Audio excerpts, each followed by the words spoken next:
ससुरे माँ बुआ नहीं सासु भीखा बोलिया यही गुना सारा भाई बताओ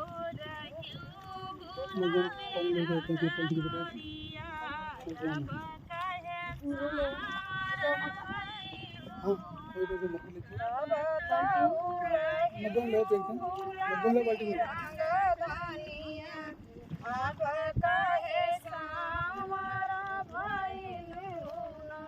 नहीं हरे मरा है भाभी के दुलारी नहीं हरे मरा है भाभी के दुलारी नहीं हरे मरा हो अपने भाभी के दुलारी नहीं हरे मरा हो अपने भाभी के दुलारी ससुरे माँ बोले जेठानी भीखा बोलिया यही गुना सावरा भइल ससुरे माँ बोले जेठान भीखा बोलिया यही गुना सावरा भइल बताओ रहियो गुलाबी रंग गोरिया अब काहे सावरा भइल बताओ रहियो गुलाबी रंग रानिया अब काहे सावरा भइल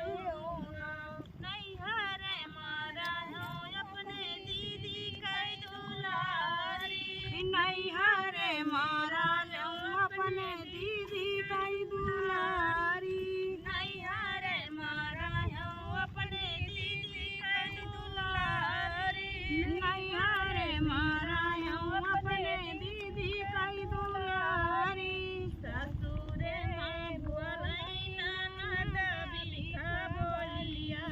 यही गुण सावरा भइल ससुरे माँ बोले ननद भीखा बोलिया यही गुण सावरा भइल ससुरे माँ बोले ननद भीखा बोलिया यही गुण सावरा भइल ससुरे माँ बोले ननद भीखा बोलिया यही गुण सावरा भइल बताओ रहियो गुलाबी रंग गोरिया अब काहे सावरा भइल बताओ रहियो गुलाबी रंग रानिया अब काहे सावरा भइल